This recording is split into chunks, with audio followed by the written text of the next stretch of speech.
Donald Trump declining to rule out a recession. Well, at least he's being honest, sort of in a way. It was a gaggle, that's what they call it, when a whole bunch of press there on the plane. Trump goes back. He says, well, there's a lot of you. And they're firing off these questions. This one guy asks a question. He doesn't even ask the question. He goes, who are you and who are you with?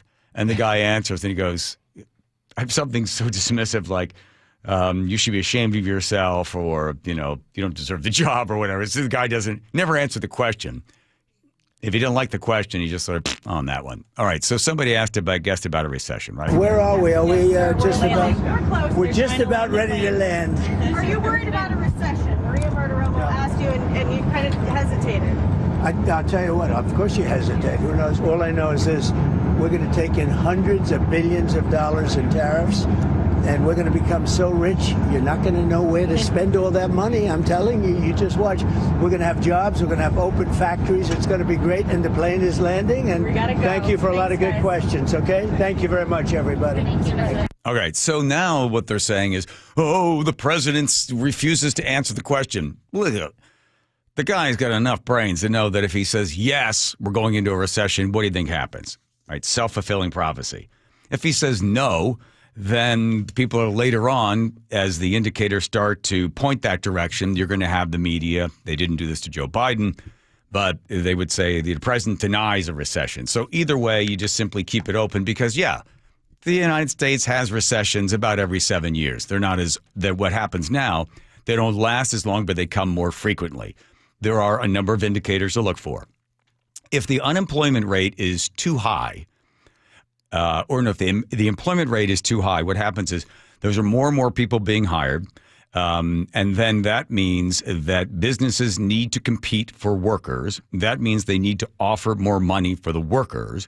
That means the salaries go up. That means the cost goes up. That means inflation comes into play. So what the Fed has to do is they have to then raise the cost of borrowing money to slow the economy down. And when they do that, when they make it more expensive for businesses to expand, it puts constraints on the economy and can actually throw you into a recession. They tried to do this thing called a soft landing. It's only been done once successfully.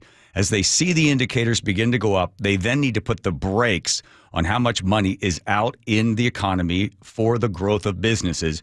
And they press the brakes down just enough to cause just some layoffs to cool the economy, just enough so inflation doesn't come in, and then it comes in for a soft landing, but people will lose their jobs. So the things that they look for, when the unemployment rate begins to drop, you will look for other things like consumer confidence. When consumer confidence drops as well, and then there's a thing called a black swan. That's like when the government decides to just lock down and destroy millions of jobs because of a virus. So the black swan is something they can't control when it comes to consumer confidence. 66% of our economy is driven by how you feel. So when your friend, they used to say a recession is when your neighbor is out of work, a depression is when you're out of work. And that tips quickly. So as you see the news media constantly saying, is the recession coming? How close to a recession? The reason they're doing this is because they hate the guy that's in office. Because don't forget, since 2016, he was a puppet of Russia.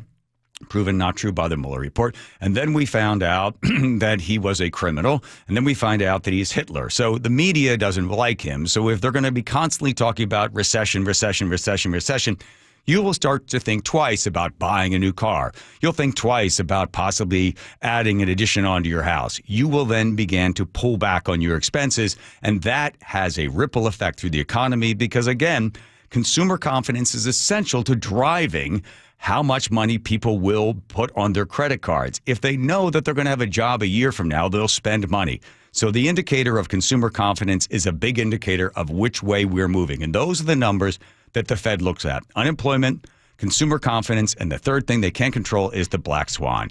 So they're sitting there looking at this and they're saying there's a lot of people that are spending a lot of money and investing in the stock market. And when that happens, that can be a problem because you don't actually have the production underneath to support the belief that this stock is worth X, Y, or Z. Here's the good thing about a recession. And I know a lot of people, there's nothing good about a recession. The only good thing about it is it squeezes out the excess. and it makes people more accountable to the real metrics of production. Right now, if you try to buy stock, although it's down now, when things happen like this, like a recession, that is a buy indicator. Do not follow the herd that begins to contract and pull everything in. The people that make money during a recession are the fearless and sometimes the numbskulls that run in the opposite direction and begin to buy things that are on sale. Because so often, and there's a great story about Andrew Carnegie. Andrew Carnegie, one of the richest men in the world, of course, in the 1920s, he was getting his shoe shined in New York City. This is the story of Andrew Carnegie. Oh, wow. And we're going to history. As the story goes, Andrew Carnegie's getting his shoe shined. The little boy, he might have been 8 or 10 years old, is down there spit shining Carnegie's very fancy leather shoes. And he tells us just a moment as Andrew Carnegie switches from the right foot to the left foot. The kid looks up and says, "Hey, if I were you, I'd buy the stock." And Andrew Carnegie said, "What'd you say?" He said, "If I were you, I'd buy this stock." And Andrew Carnegie said to the kid, how do you know about, "Oh, I bought some." And Andrew Carnegie, as the story goes, realized if a 10-year-old shoeshine boy is buying stocks in the stock market, the stocks and the stock market are overinflated, meaning there's more people buying beyond the value of that stock, and there's nothing underneath. It's all air underneath. And as the story goes, Carnegie then went and transferred out of the stock market and moved into a safer asset. And then when the stock market crashed, because there was all this stuff that really wasn't underneath anything, he was able to save his skin. He said because that of a young, impetuous stock investor that was shining shoes in New York, as the story goes.